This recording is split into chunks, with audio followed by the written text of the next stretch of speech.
Welcome to the Banker Lamp. Please enjoy the video. In this video, I will show how to make chocolate fondue in a fondue pot easy method. Begin by prepping 12 ounces of chopped chocolate and 3 tablespoons of heavy cream. Warm the pot gently over low heat, then add chocolate and cream, stirring constantly until silky. Add a splash of vanilla and a pinch of salt for balance. Transfer to the fondue pot, stand, and serve with fruit, cake, and marshmallows.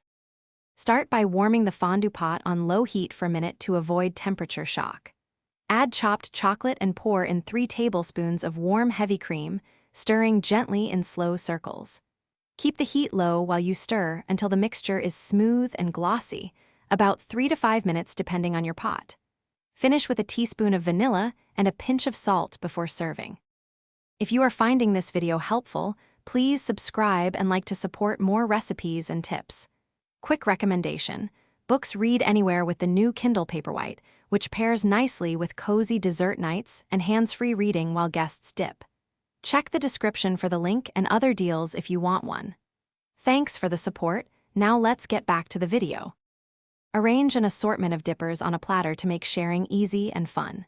Use skewers for fruit like strawberries, banana slices, and pineapple, plus cubes of pound cake or brioche for a mix of textures. Maintain a low heat under the fondue pot to keep chocolate fluid, and have extra warm cream ready in case it thickens. Encourage guests to stir gently and enjoy at a relaxed pace. Thanks for watching. If this was helpful, leave a like and consider subscribing. See you next time.